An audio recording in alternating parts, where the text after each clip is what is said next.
He bought the first hotel in 1933. This is at the height of the Great Depression.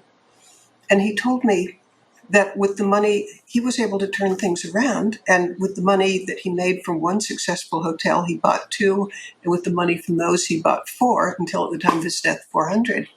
Well, so I asked him, how could you turn things around when nobody else could? I mean, it was kind of known at the height of the Great Depression that hotels were a one-way ticket to bankruptcy. Everybody was losing money. How could you make money? And he had a number of answers for this, but the one that sticks in my mind most was, he said when he first took over a hotel, he'd invite all the people who worked for the hotel, and yeah, there could be 400 people, 800 people, and he'd invite them all into the hotel's ballroom. And he told me that he knew that every person there was afraid they were going to lose their job. And when you lose your job during the Great Depression, you probably aren't going to get another 25% unemployment. I mean, it meant bread lines. Well, so Father, knowing that he was addressing some very tense, nervous, unhappy people, all worrying about keeping their jobs, first words out of his mouth were, I want every one of you to keep your job. And the reason I want you to keep your job is, I know that you know your job better than anybody else in the world. And my job is to give you the resources and the encouragement to show the world just how good you are. And you'll see in a few months, this is going to be the best served, most popular, most financially stable hotel in the whole city. And we're going to be an example to everybody else. Yeah, cool. That's amazing. So he really made this amazing connection with people and inspired them to do the best they could. Yeah, but then he told me that those were just words, and they count, but they're not enough. So he said the next day, after he'd taken possession of a hotel, he would have all sorts of plumbers, decorators, just people who were there refurbishing the hotel.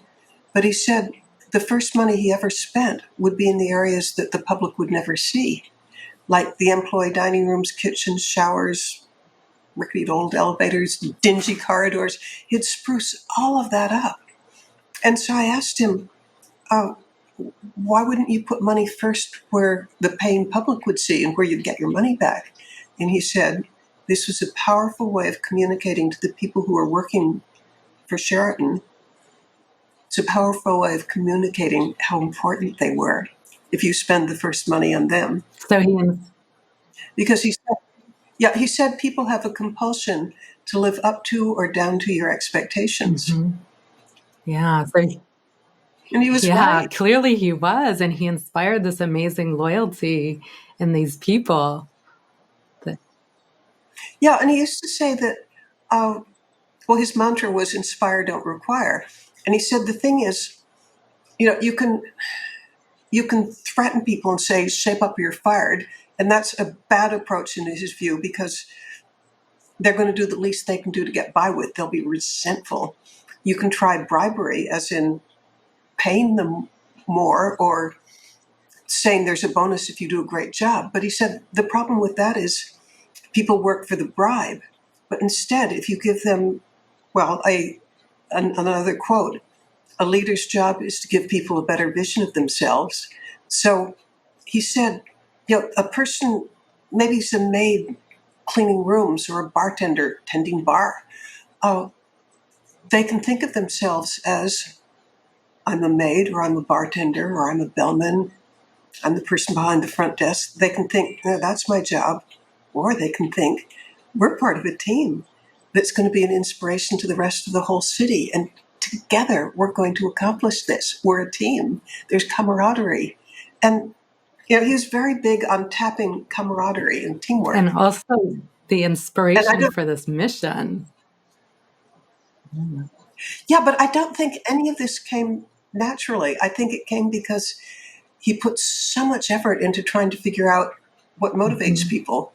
And, he with that effort that he put into learning what motivates people, it did make him, spectacularly successful, because as far as I know, his competitors weren't doing that. Yeah. And what I think is really interesting about this story for people is that people in the world generally probably don't have bosses or people in leadership roles in their life who are doing things like this to inspire them.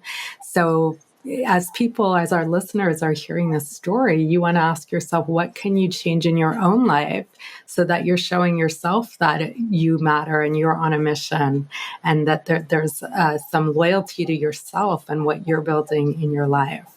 And I think that would be, Well, I'm a big believer. go ahead. Oh, excuse me. But I'm a big believer that loyalty goes both ways. And Father just demonstrated in every possible way he could that he had a lot of loyalty to them. You know, I believe in you. I know that you know your job better than anybody else in the world.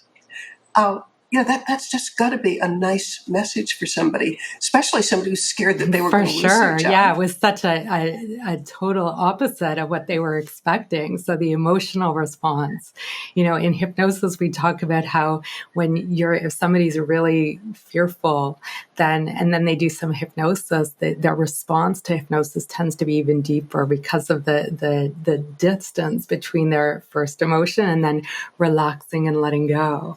And so you see how emotionally their expectations were totally different from what happened. And it's such a wonderful, powerful way.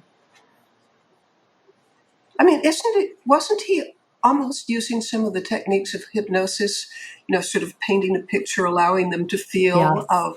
Yeah, for sure. Well, everything people do starts with emotion. We all think that we're rational beings, but that emotion is what drives everything.